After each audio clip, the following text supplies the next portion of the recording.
আসসালামু আলাইকুম। বিশ্ব ব্রহ্মাণ্ডের বিশালতার মালিক, পরম করুণাময় অসীম দয়ালু, সর্ববিষয়ে সর্বোচ্চ ক্ষমতার অধিকারী, সবকিছুর একচ্ছত্র অধিপতি মহান রবের দরবারে সর্বপ্রথম শুকরিয়া আদায় করি এবং তারপর পরই সর্বকালে সর্বশ্রেষ্ঠ মহামানব, সহস্র কোটি মানুষের হৃদয়ের স্পন্দন, তাজেদারে মদিনা হযরত মুহাম্মদ রাসূলুল্লাহ সাল্লাল্লাহু আলাইহি সাল্লামের স্মরণে অসংখ্য দুরূদ ও সালাম প্রেরণ করলাম। সুপ্রিয় শ্রোতাবৃন্দ, আসমান থেকে ভূত্বকের কেন্দ্রমণ্ডল পর্যন্ত সবচেয়ে গুরুত্বপূর্ণ জিনিসটা হচ্ছে মানুষের জীবন। এই জীবন নিয়ে কিছু ভূমিকা স্বরূপ আলোচনা আজ করব।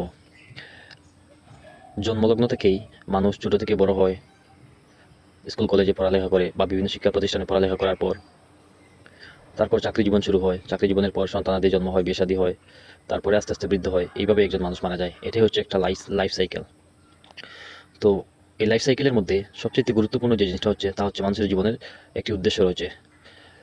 যেমন কোথা থেকে আমরা এসেছি, কী জন্য এসেছি, কী করছি, কী করার কথা ছিল এবং কোথায় যেতে হবে, এগুলো মৌলিক কিছু প্রশ্ন রয়েছে মানুষের উদ্দেশ্যকে ঘিরে। এই পৃথিবীতে কেউ সুখী বা কেউ অসুখী, এবং কেউ রয়েছে অত্যন্ত আনন্দের সাথে এবং কেউ রয়েছে অত্যন্ত দুঃখের সাথে, কিন্তু পরিশেষে একজন মানুষের সমাপ্তি ঘটে তার মৃত্যুর মধ্য দিয়ে। এতেই করে বোঝা যায় যে সারা জীবন যে মানুষটা দুঃখে কষ্টে অতিবাহিত করেছে তার জন্য সুখের ব্যবস্থা রয়েছে অন্য কোনো জন্মে। এতেই বোঝা যায় যে পরজন্ম বলতে একটি জিনিস আমাদের মধ্যে বিদ্যমান আছে। সমগ্র পৃথিবীর মধ্যে জনপ্রিয় 7টি ধর্মই রয়েছে, যেমন বৌদ্ধ, খ্রিস্টান, হিন্দু এবং মুসলিম। এর মধ্যে 3টি ধর্মেই পরকালের বিশ্বাস খুবই কম, এবং মুসলিম ধর্মেই সবচেয়ে বেশি পরকালকে বিশ্বাস করা হয়। কিন্তু এখানে বাধ্যবাধকতা বা বাস্তবতা হচ্ছে, যেমন ধরেন একটা উদাহরণ অ্যাডলফ হিটলারকে দিয়ে দেওয়া যায়। যেমন অ্যাডলফ হিটলার যদি 60 লক্ষ মানুষকে হত্যা করে থাকে, 60 লক্ষ ইহুদি হত্যার বিনিময়ে শুধুমাত্র যদি তাকে একবার মৃত্যুদণ্ড দেওয়া হয়, তার সর্বোচ্চ শাস্তি, তাহলে একজন মানুষের এই মৃত্যু তার শাস্তিস্বরূপ আদায় করা হলো। কিন্তু বাকি 59,99,999 জনের জন্য হিটলারকে একই শাস্তি দেওয়া যায়। অর্থাৎ এই হিসাব থেকেই বোঝা যায় যে পরকাল বলতে একটি জিনিস রয়েছে। জীবন আসলে বরফের মতো, এটাকে কাজে লাগালেও শেষ হয়ে যাবে এবং কাজে না লাগালেও শেষ হয়ে যাবে। তাই বাঁচতে হলে আমাদের জানতে হবে আমাদের আসলে প্রকৃত উদ্দেশ্যটা কী। কেউ বা আমরা এলন মাস্কের মতো হতে চাই, কেউ হতে চাই আমরা শাহরুখ খানের মতো, আবার কেউ হতে চাই ক্রিস্টিয়ানো রোনালদোর মতো। এইভাবে পৃথিবীর বিভিন্ন সেলিব্রিটিদের স্মরণ করেই আমাদের জীবনকাল চলছে এবং এর শেষ নাই। এলন মাস্ক তার চেয়ে আরও বেশি ধনী হতে চায় এবং ক্রিস্টিয়ানো রোনালদো তার রেকর্ডগুলো ভেঙে নতুন কিছু রেকর্ড করতে চায়। এভাবেই দিনকে দিন শেষ হচ্ছে তাদের আয়ু। বাট এর একটি শেষ আছে। সূরা নাহলের একটি আয়াতে আছে, মহান রাব্বুল আলামিন আল কোরআনের মধ্যে বলেন যে বুদ্ধিমানদের জন্যই রয়েছে নিদর্শন।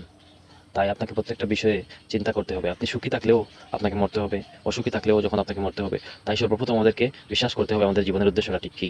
যখন আমরা জীবনের উদ্দেশ্য খুঁজে পাবো, তখন আমরা স্রষ্টার লক্ষ্য পর্যন্ত পৌঁছতে পারবো। আমরা খুঁজে পাবো একজন স্রষ্টাকে। তো স্রষ্টাকে জানতে হবে, বুঝতে হবে। আর এর জন্য আমাদেরকে অনেক অনেক অনেক গভীরভাবে স্টাডি করতে হবে। স্টাডি ছাড়া আমরা কোনোভাবেই এই স্রষ্টা সম্পর্কে আমরা ধারণা পাবো না। যদি একজন মানুষকে বলেন যে আপনার এই যে বর্তমান অবস্থা, পারিপার্শ্বিক অবস্থা খুবই বাজে, দিনকাল যাচ্ছে, তো আপনার এই অবস্থা থেকে উত্তরণের জন্য আপনাকে সর্বদা ইবাদত করতে হবে, তখন এই মানুষটি সর্বপ্রথম আপনাকে যে প্রশ্নই করবে, অথবা সে সর্বপ্রকার অনীহা প্রকাশ করবে এই ইবাদতের বেলায়, এই নামাজের বেলায় বা ভালো কাজের বেলায়, যখন সে জানতে পারবে যে সর্ববিশ্বের সর্বোচ্চ ক্ষমতার অধিকারী, একচ্ছত্র অধিপতি সবকিছুর একমাত্র আল্লাহ, যিনি সবাইকে সব পরিস্থিতিতে সাহায্য করেন, এই ইবাদতের মাধ্যমে মানুষের ভাগ্য পরিবর্তন হয়, তখন সে অধীর আগ্রহ নিয়ে এবং গভীর মনোযোগ নিয়ে ইবাদত করতে ব্যস্ত হবে। এবং এইভাবে এই স্রষ্টার যে অস্তিত্ব রয়েছে আমাদের মধ্যে এবং আমাদের পৃথিবী এবং পৃথিবীর বাইরে, মহাশূন্যে এবং মহাবিশ্বে, সব কিছুই আমাদের চেষ্টা করতে হবে জানার জন্য। তাহলেই আমরা উপকৃত হব এই জন্মে এবং পরজন্মে। এই বিষয়ে অত্যন্ত গুরুত্বপূর্ণ কিছু তথ্য এবং স্রষ্টা অস্তিত্ব সংক্রান্ত বিষয়াবলী নিয়ে আগামীতে হাজির হচ্ছি আমি। তো সবসময় সাথে থাকবেন, আপনারা উপকৃত হবেন, আমিও উপকৃত হব পরকালে। সবাইকে আমার সালাম। আসসালামু আলাইকুম।